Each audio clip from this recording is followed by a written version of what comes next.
Yeah. But nah, I get it, man. Did you listen to the Rapsody album yet? I tried. I do like the song when she samples Monica. I didn't hear the whole thing yet. Okay. So I did some skipping around. She It's waited not too the long, first didn't she, album. bro? She did, It's not the first album, bro. It's She not the first waited album. too long. And I'm gonna Alright, tell you bro. why. Like, even though it was one of the things I put on, and I just started doing shit around the house, and nothing stuck to my rib. Nothing. Not one. It's not. And I'm going, It's not even Rapsody, saying hunger. you waited too long. Rapsody, in my opinion, is equivalent to Kendrick in a female category. She has the capability to be that kind of artist. I just think they're just. She don't have I'm gonna enough be honest. iconic moments. Yeah, there wasn't enough life experiences for her to rush to put out the second album, if that makes sense. And that second album just completely missed me. And I love what it stood for. It just completely missed me. And I get to this album and I'm just like, I tried, my nigga. I really fucking tried. Like, I'm listening and I'm just like, all right, this is cool, but I'm never revisiting it. I do love to see Nico on there. Yeah. She's championed him a lot. If Nico I'm can correct, go. that's whatchamacallit's son, Misa. Misa. son. Yeah. He can I love to see that he is on there and how often she champions for him. But the rest of the album, I was just like, damn, bro, like, we'll never get that first album. Yeah, we never will get it. I'm not sure what needs to happen. Truthfully, I don't think anything. I think, and I'm gonna have a very transparent moment too. I think it's the reason that musically, I'll never blow up musically. Okay. Because rapping is too cerebral for rap. Rapsody raps for herself. You understand what I'm saying? Not saying she don't listen to the fans, but the rapper that and it's just what I think. This ain't nothing that I can prove. The rapper that Rapsody would have to be to, for lack of better terms, blow up, she's not going to be. You know what I'm saying? Especially in a girl space. And that don't mean she gotta shake her ass, she gotta be naked. But if you're gonna be the Kendrick-esque of the female rappers, when you pop out, you gotta show niggas. And the problem is, when she pop out, she don't show niggas. Yeah. You understand what I'm saying? She don't stand out. She don't stand out. She don't. If she did, I'm gonna tell you what would have helped Rapsody. If she just got on some guy songs and just started going crazy. Like, remember Nicki was doing all them features and was destroying shit? Rapsody should have been doing that this whole year. Or like sometime starting last year. She should have been. She's not big enough, and no disrespect to Rapsody, but she's not big enough to just, yo, I'm about to drop an album and I'm gonna announce it in March. I'm gonna play with y'all the whole April, and then sometime in May, I'm gonna give y'all the album without giving us. No, it's nothing to anticipate. She's not Cardi B. Yeah. Yo, you know what's funny? I remember we had spoke about the rollout, and the rollout was too long. The rollout was too long for an artist for that, and I don't think outside of her core audience, no one cared, and that's why it didn't get as far as it could have. The rollout was like 6 months. I remember checking Apple Music and seeing that the album wasn't coming out to the third week of May, and here it is March, and you're championing these records. You got the song with Hit Boy, and it just didn't do what it was nothing did what it was supposed to do, and it's very unfortunate because we are actual fans of her, But to see how that was happening, it's like, it's a shame because that Jamila group album, she did amazing. Welcome to Jam Rock, when she was rapping over there, she had like one of the best verses. But it's just, it's so unfortunate, bro. So unfortunate. Yeah. And it's just like, I wanted to do good. I really want to see her like do okay. You know what I mean? Mm-hmm. So it's just like, I don't know. I don't know, Corey, because it's just like, she's never gonna have that splash. You know how Mm-hmm. we got like, and it's fun. You know what's fucked up about the girl rappers? The ones that's not trying to sell sex and give them all that, they really Mm-hmm. rap. But it's fucked up that you need that. You need that flair. You need that. Yeah. As much as I love rap, I don't want to see big. Okay, Missy, right? Yeah. Missy gave us everything Rapsody given, but every time Missy would pop out, it would be with such an irresistible ass song that you was just like, fuck what she got on. Yeah. You know what I'm Yeah. saying? And on Like, top of that, when she tried to have like sex it up a little bit, we also was just like, so we like the music. so Like, it wouldn't even matter. It yeah. was like she would if you pay attention to some of Missy's lyrics, they're very provocative, and it's also just like, I don't really care though. Like, cause I love the music. I didn't even think about Pussycat is one that. of my favorite Missy songs of That all song's so time. addictive. No, that's on what's the one where she she got the Is it green? No. no, it's like a pink cover. It's her and Sweet. She's singing though. She Oh, okay. bodying this joint. It's called Pussycat. That's one of my favorite Missy songs. But she getting kind of sexual, but I Mm-hmm. never looked at like Missy being sexual. But the song is so good. It's just like, God damn, Missy, you really got one with this one. That's a really good song. It sound like a Oh, that's the whatchamacallit album. what's the Under name of it? Construction. Yes, that one. I couldn't get Okay. it together, but that song is, ooh, Missy had a joint. But that's what it is. If you're gonna give us that look, because I hate to be this guy, now I'm sounding like her. It is, in order to sell, you need a look. You know what I'm saying? You Mm-hmm. need to give the people something. And the problem with Rhapsody is she just raps for rap. Yeah, Rap, and I'm here to say, that's a double Rhapsody, entendre. we not gonna, rappers like us that's like that, we not gonna get it how we need it unless we make a splash. Mm-hmm. And she just didn't make the splash. I have a best friend. My best friend, his name is Faith. Me and Faith been friends 20 years. He never listened to any of my music until Alienated. Mm. He always said it was depressing. It wasn't, it just didn't grab him. Mm-hmm.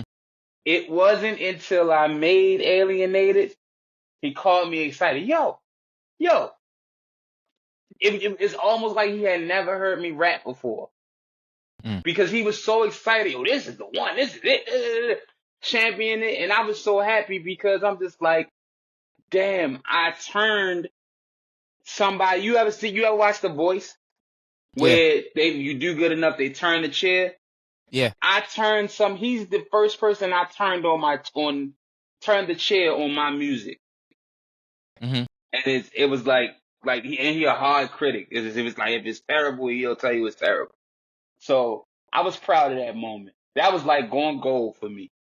Mm-hmm. To hear people who necessarily didn't care for my music and to turn that chair around. Like, that's what Rhapsody needs. She need to turn that chair around. Or she need to get people to turn that chair around. She So needs that. okay. So how does she do that without losing her core audience?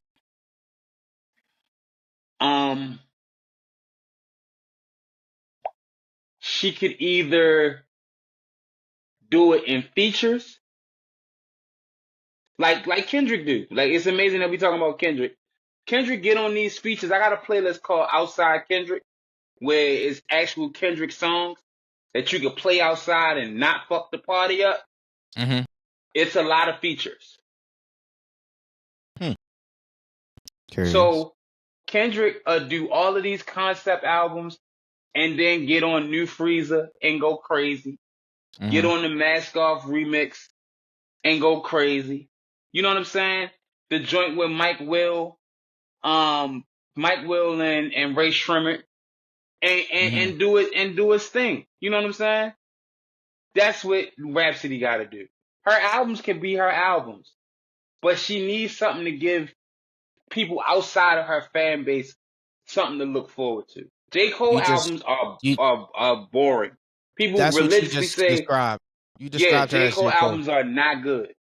But featuring J. Cole, even the casual fan is like, man, did you fucking hear J. Cole? And it makes them want to come hear J. Cole. Now they leave it feeling like, all right, same old Cole, but at least they came and checked it out.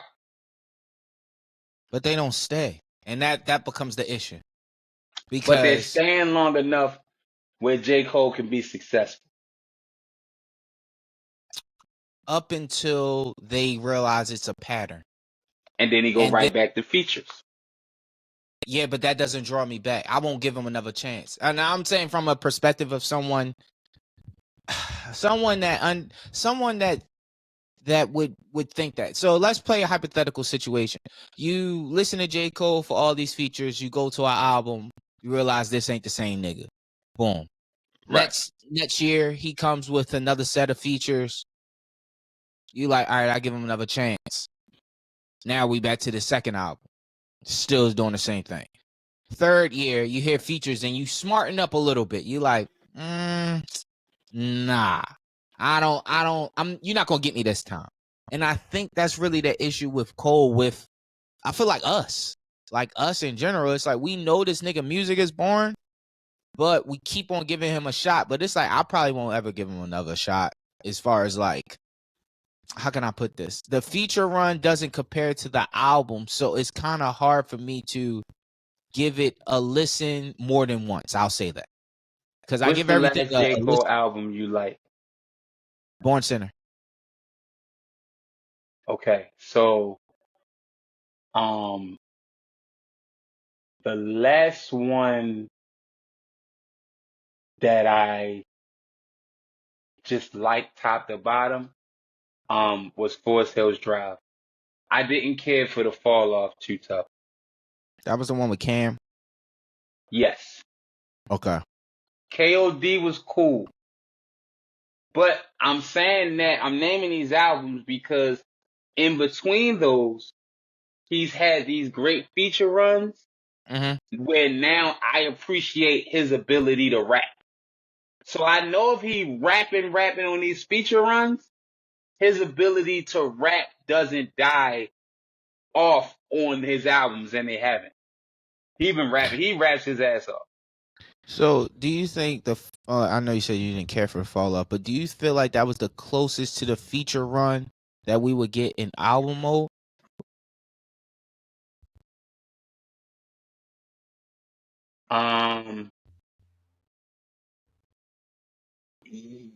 No, because I think he did. Okay, I see what you're saying. Oh, that's a good one. Or is it this new album? No, I don't think it's gonna be the new album. It's this one. He did his best rapping on the fall off. All the songs weren't conceptually great, but he did his best rapping on the fall off. I think you're right. I think this is the album that he tried to resemble the feature run a little bit. Like, all right, I'm just gonna be on this bitch just spazzing. And the problem that J. Cole has, and it's not a problem, because I love J. Cole. He was in my top 5. After the apology, he in my top 7. But the problem with J. Cole is J. Cole doesn't have enough to rap about. Okay. That's the key. Like the key if you're gonna have this type of longevity, because now we talking, what are we talking, like 16 years for J. Cole now? Yeah, roughly. Yeah.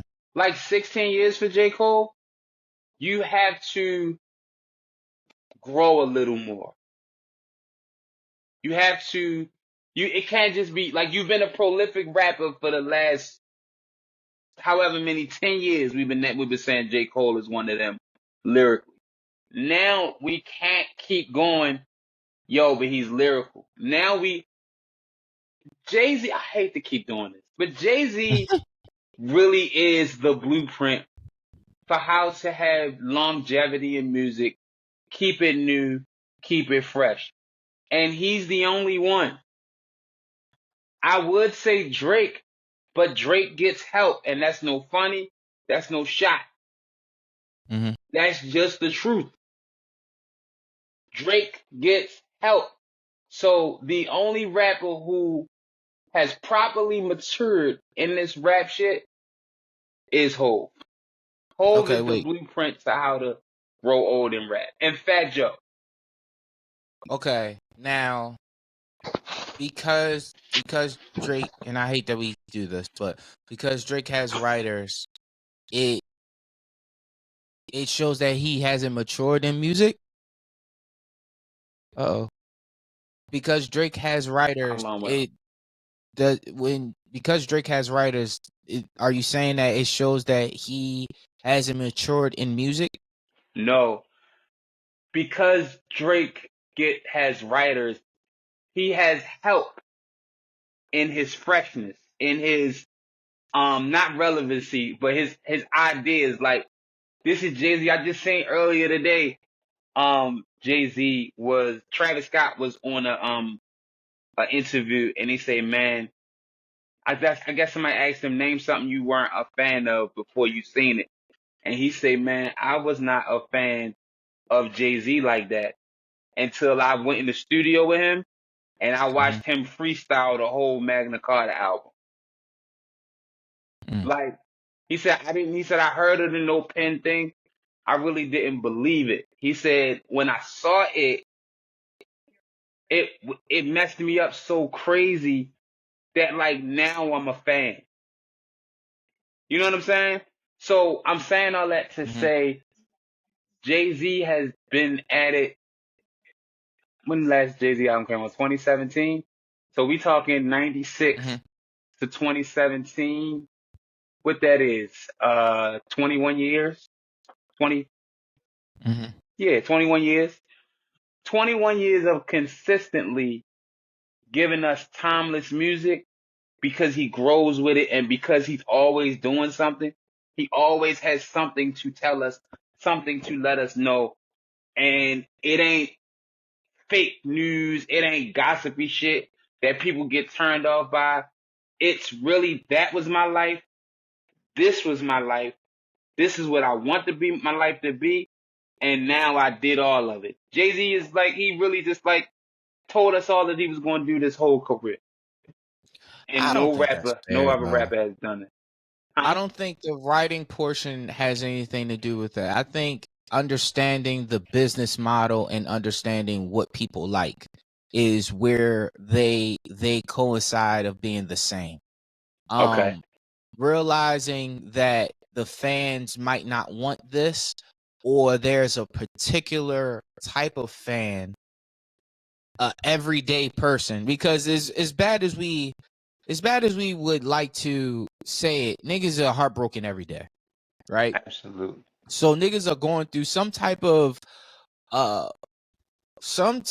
heartache that they can appeal to, that Drake appeals to them, right? So I don't think the actual writing has anything to do with that. I think it's more or less with looking out in the world and seeing what the fuck is going on. Now, I think honestly, with our age, that's where they differ. Like, Hove is telling us invest and buy art and stuff like that. But then on the other hand, you have somebody that's like, no, you're still heartbroken about this girl from all these years ago.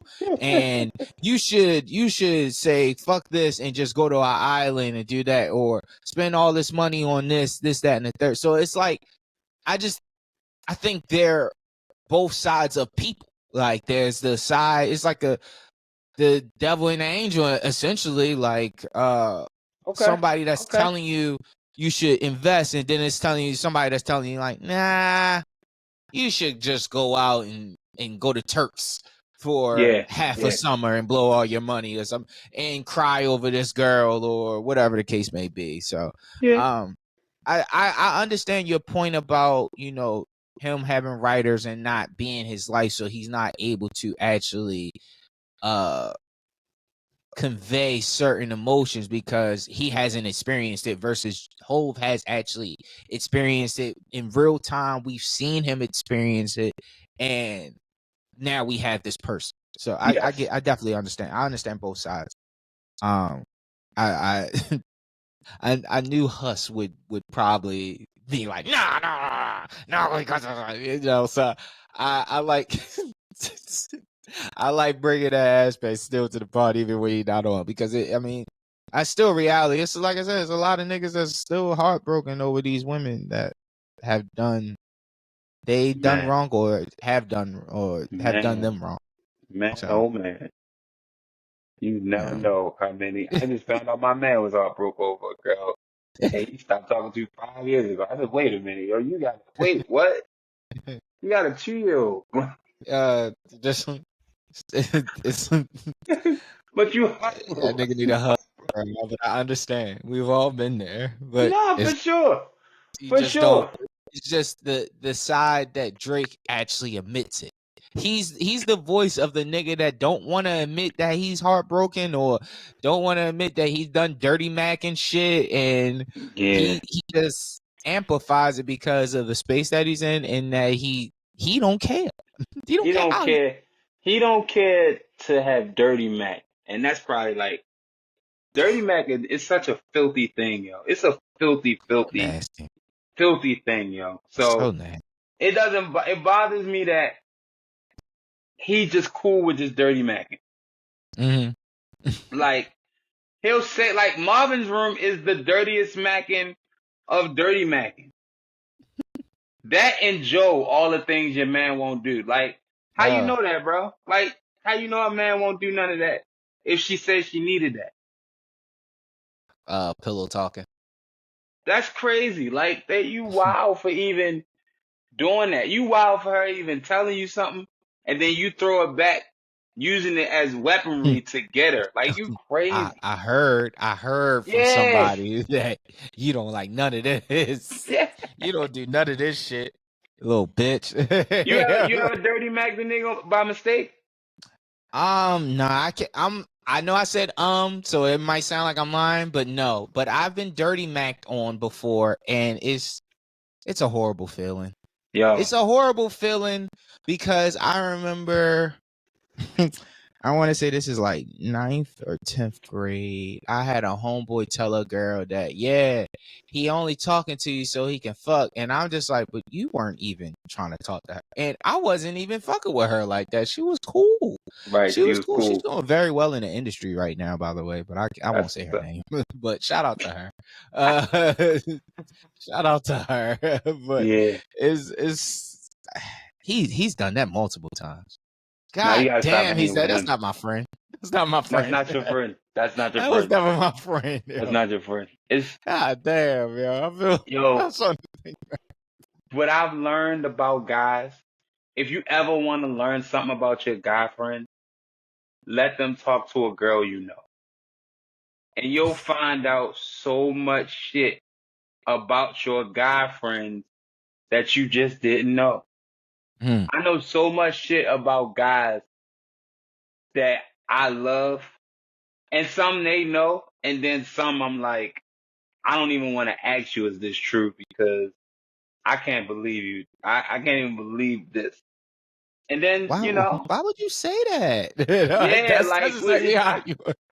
I can't even believe this is you. So some of them I don't even like say anything about. But I've dirty Mac'd one time in my life, Corey.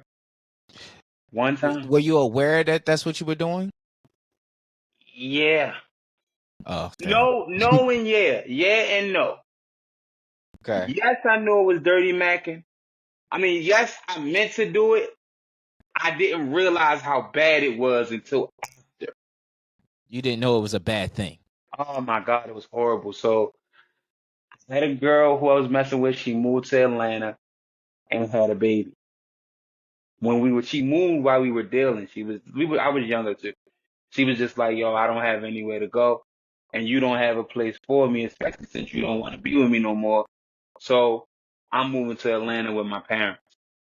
So she moved to Atlanta, met a guy there that has nothing to do with me, had a baby that don't have nothing to do with me. She has a sister. I inboxed the sister one day just to see how things were and got to talking bad about my ex's baby father. For no reason. Never met the Did you know man, never anything heard about nothing him? bad about him. Nothing. I called him torpedo head and everything. I was like, man, she down there having babies with old torpedo head ass nigga. Like, I'm going crazy. And What was the reason? none, no reason. I don't have one. That girl had moved to Atlanta maybe 2 years and had the baby, which means she been gone. Mm-hmm. Why did I even give that energy? But like, that shit was bad, son. That's the only time I've ever dirty Mac. I've been dirty Mac on plenty of times. I'm really, Corey, and I know you relate to this. I don't give a fuck how nice looking you are as a man. Nothing trumps the cool, funny nigga around the girls. No, not at all. They Nothing love me. trumps. I don't give a fuck how many muscles you got, how, whatever, the goatee, whatever, how fresh you are. Nothing trumps the cool, funny nigga in the room. Because them niggas can talk. Because them niggas can talk and we listen. Yes. Then you know the downs. You know the worst. You know what could be your worst enemy as a cool, funny nigga? What? Not knowing when to cut it off. Not knowing when to stop making the jokes and when the jokes have gone too far. Like, when you don't know when to cap it off, you become the muscle nigga. You become the muscle nigga, and she don't want to. You gotta know. You gotta know. Throughout my years, I learned to who to joke with and who not to joke with. You get one joke with me if I feel like if I feel like I've crossed the line, or if I feel like I've crossed the line, or you look at me kind of strange and you don't receive the joke well, I'll never joke with you again. I understand, like, that was it. That was too much. I ain't, I'm tripping. I get that. I'm same in that sense. I always tell people, depending on how much I joke you, what's funny is the more I joke you, the more I joke with you, the more I like you. If I'm straight serious all the time around you, I don't fuck with you like that. You know what I'm saying? So I get that, and we call that, me and my guys, we call what you talking about overcooking the chicken. When you just got it, you got her on the ropes, and she laughing and, boy, you so funny, and tapping you on your shoulder, and you still trying to be funny. At some point, you got to pull a knife out and go for the kill. You understand what I'm saying? And some guys, they just be over funny, and you turn right into the friend zone, nigga, right before your very eyes. Mm-hmm. And that's just, that should change.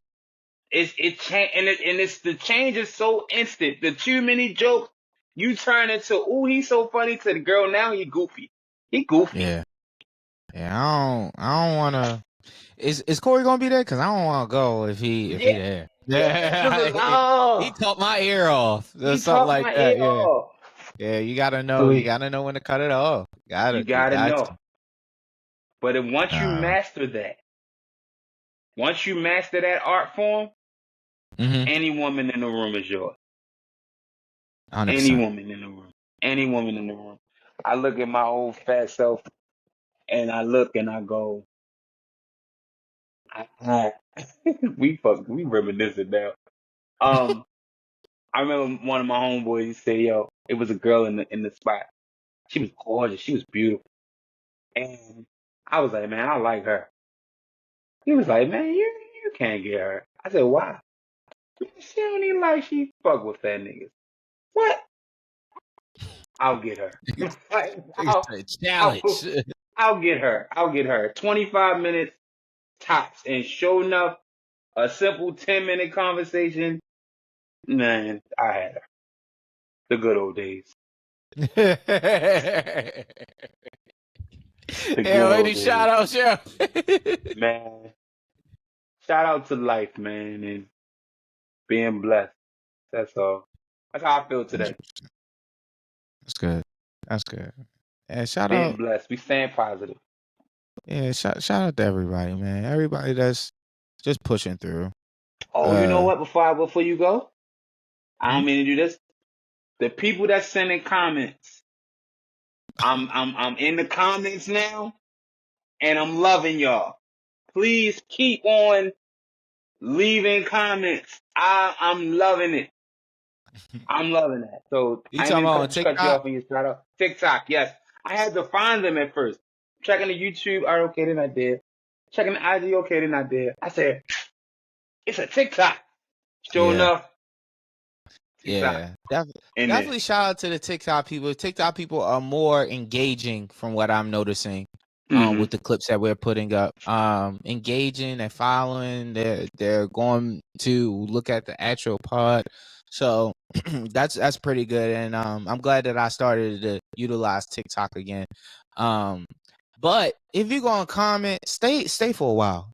Take your shoes off. Have a conversation. Don't just say something and just, you know what I mean, try to dip off into the crowd. Like, no. You got something you want to say. Say, let's have a conversation. That's what this is all about. Ain't nobody trying to argue with y'all, yell at you, go back and forth with you. Like, nah, we just gonna have a simple debate about what you said. Like, maybe I agree, maybe I don't. But everybody gets a like. I'm in there clapping shit. So when y'all see me, it's your sister's favorite fat boy, and I'm in. Yo, hey, yo, we getting out of here. Yeah, Baltimore County Forever.